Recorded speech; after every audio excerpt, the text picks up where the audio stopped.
Deep in the heart of Ukraine, inside reactor number 4 at the Chernobyl nuclear power plant, on the evening of April 25th, 1986, a routine safety test crawls forward beneath harsh fluorescent lights and the hushed murmur of tired voices. The operators move through their checklists with practiced motions, unaware that the machinery around them is drifting, quietly, steadily, toward a threshold it should never cross. Gauges tremble, valves quiver. The control room seems to shrink, as though the walls themselves can feel what the people cannot. With each passing minute, small missteps settle onto hidden design flaws, building a fragile, invisible tower of danger. Steel groans under the weight of impossible demands. The reactor slides into a realm no engineer ever intended it to enter, and still, the test presses on, blind to the storm gathering in the silence. Welcome to Threat Level Red. I'm your host, Charles Denyer, and tonight, Chernobyl, inside the world's worst nuclear accident. We'll journey deep into the history, the human stories, the controversies, and the lessons of one of the most devastating man-made disasters of the 20th century.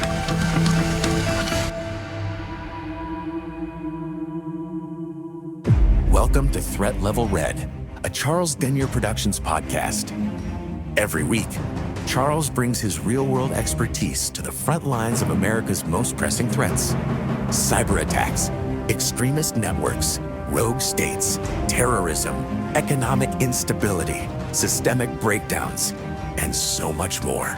From the digital battleground to the streets of America, no threat is left uncovered. No spin, no filters, just intel. It's the mid-1970s, deep within the Soviet Union, a world defined by political ambition, scientific competition, and technological optimism. Nuclear power is not just energy, it's a symbol of Soviet prowess, a declaration to the world that communism can master the atom. In this charged climate, construction begins on the Chernobyl nuclear power plant, near the sleepy town of Pripyat in northern Ukraine, about 100 kilometers from the Belarusian border. The plant was built to house RBMK reactors. These reactors, known as high-power channel-type reactors, were cheap to build and capable of producing both electricity and plutonium for military purposes. On paper, they were marvels of engineering, but beneath the surface, the design carried critical flaws. A positive void coefficient, unstable behavior at low power levels, and graphite-tipped control rods that could exacerbate a meltdown under certain conditions. The human element also played a pivotal role. Soviet safety culture emphasized hierarchy and obedience over transparency. Engineers and operators often felt pressured to meet unrealistic production quotas, even at the expense of safety. It was a system where questions could be dangerous and mistakes could be hidden or worse, ignored. By the early 1980s, 4 reactors were operational at Chernobyl, each a testament to Soviet ambition and a ticking time bomb waiting for the right combination of errors and circumstances. The nearby town of Pripyat, home to the plant workers, thrived with schools, theaters, and parks, yet no one could have imagined that the hum of industry masked a disaster waiting to unfold. Imagine being a young engineer walking these halls, trusting in a system that promotes safety, unaware that design flaws and organizational pressures are aligning like dominoes. How could one small test in Reactor 4 trigger an event that would echo across continents? Stay with us, the story is just beginning.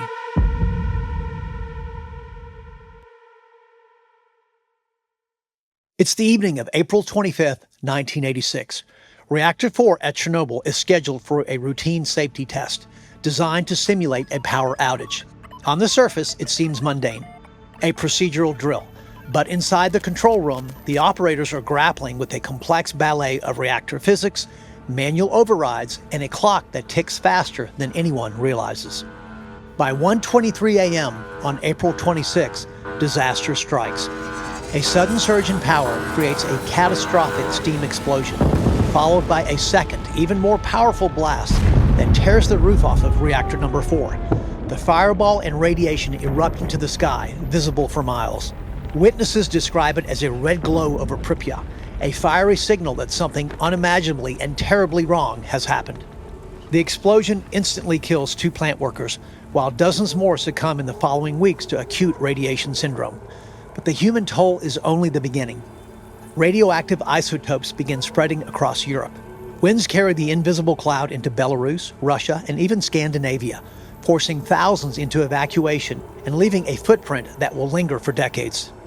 In the hours following, the Soviet response was both chaotic and secretive. Firefighters rush in without adequate protective gear, many of them fatally exposed. Officials initially deny the severity of the disaster, actually delaying evacuation orders for the nearby town of Pripyat, home to 49,000 residents. Children continue to attend schools. Families go about normal life, oblivious to the lethal radiation cloud overhead. This period marks a turning point, not just for the reactor, but for how the world perceives nuclear safety. The Chernobyl disaster exposes a perfect storm: flawed reactor design, human error, and bureaucratic secrecy colliding with devastating consequences. It is here, in the first frantic hours, that heroism and tragedy intertwine. Firefighters, plant workers, and scientists risk everything to stabilize the remaining reactors, many sacrificing their lives in the process. But perhaps the most haunting question remains: could this disaster have been prevented? Or was it inevitable once the RBMK design met Soviet operational culture? And if one small misstep caused Reactor 4 to explode, how close did other reactors come to similar fates?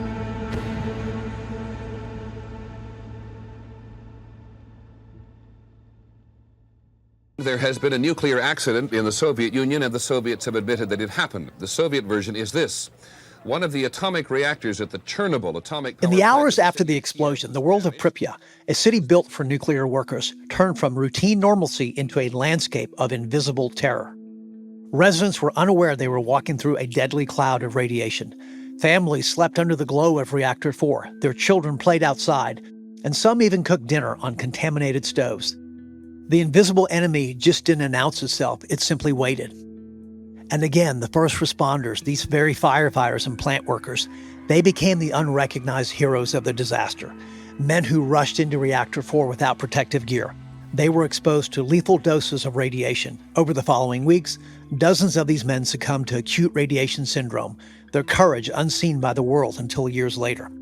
Meanwhile, the Soviet authorities, prioritizing as always secrecy, delayed evacuation of Pripyat for nearly 36 hours. Residents again continued their daily routines, unaware that each hour increased their exposure. When evacuation orders finally came, buses loaded entire families onto what would become permanent exile. Personal belongings were left behind, homes abandoned, and the eerie calm of Pripyat became a ghost town almost overnight. The aftermath was not only physical, but profoundly psychological. Survivors reported intense anxiety, depression, and a lifelong fear of radiation. Children born after the accident carried scars, both real and perceived. Families were uprooted, social structures fractured, and a generation grew up with the looming question, are we safe? Yet, amid tragedy, acts of extraordinary bravery emerged. Scientists and engineers worked to contain the spread of radiation, constructing the massive sarcophagus over the ruined reactor and cleaning the surrounding area under extreme conditions. These individuals risked and often sacrificed their own lives to prevent the catastrophe from becoming an even larger disaster.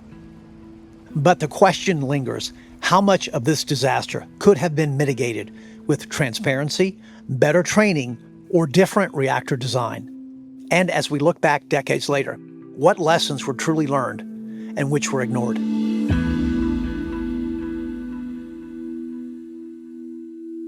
It's now clear that the Soviet Union has suffered one of the worst disasters in the history of nuclear power.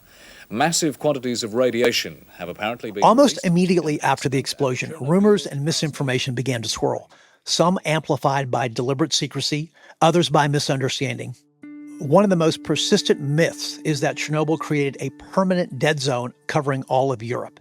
In reality, while radiation spread far and caused measurable contamination in many countries, the most lethal exposure was concentrated within a 30-kilometer radius around Reactor 4, the infamous Chernobyl exclusion zone. Beyond that zone, radiation levels, though elevated, were largely sub-lethal for short-term exposure.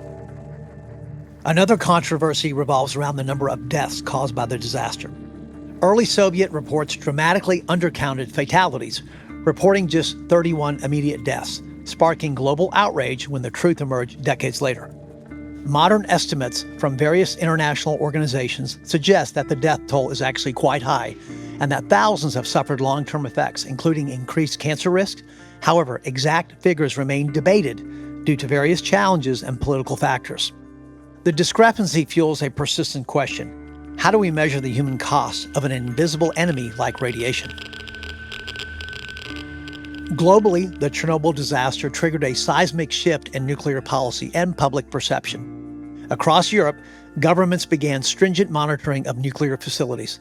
The International Atomic Energy Agency strengthened safety protocols, and nuclear reactor designs were scrutinized worldwide. Yet, not all lessons were immediately applied, and skepticism toward nuclear energy still lingers even today. Chernobyl also became a cultural touchstone, inspiring books, films, and even tourism to the exclusion zone. These portrayals often sensationalize radiation and danger, feeding myths but also keeping public attention on the importance of safety, transparency, and preparedness. Perhaps the most haunting controversy, however, lies in the tension between human error and systemic design flaws. Was it the RBMK reactor's instability, the operator's mistakes, or a combination of both that led to the meltdown? Scientists continue to debate, but the truth may lie in an uncomfortable mix of human arrogance, secrecy, and flawed engineering. So here's the question that keeps experts awake at night. Could a single moment of clarity or a single act of courage have prevented the disaster from reaching the scale that it did?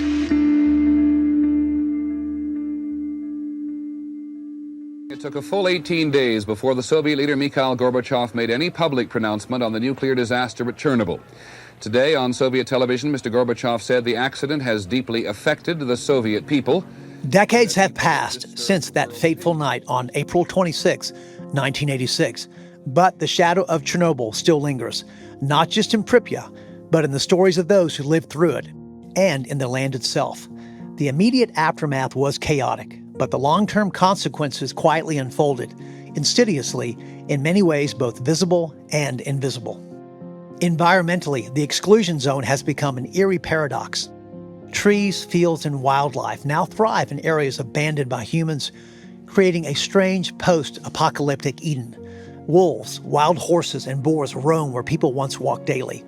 Yet beneath the surface, the soil and water remain contaminated with radioactive isotopes, remnants that decay slowly over decades. Even now, scientists measure elevated radiation in certain hotspots, however, warning that some areas could remain hazardous for even centuries. For humans, the story is much more complicated and tragic. Thyroid cancer rates among children exposed to the fallout skyrocketed, particularly in Belarus, Ukraine, and Russia, where radioactive iodine spread through milk and local food supplies. Leukemia, cardiovascular disease, and other long-term illnesses also increased in exposed populations. Psychologically, the impact was just as profound. Survivors grappled with displacement, stigma, and anxiety, and the mental health crisis triggered by the disaster arguably outlasted the physical contamination.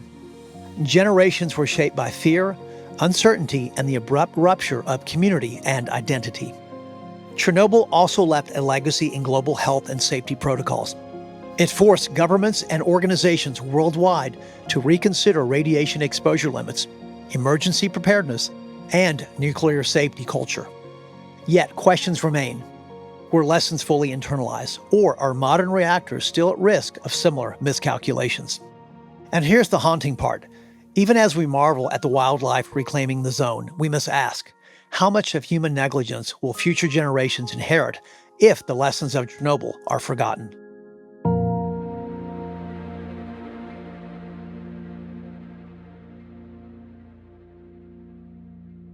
Chernobyl was more than a disaster. It was a wake-up call. The lessons it left behind are as relevant today as they were decades ago.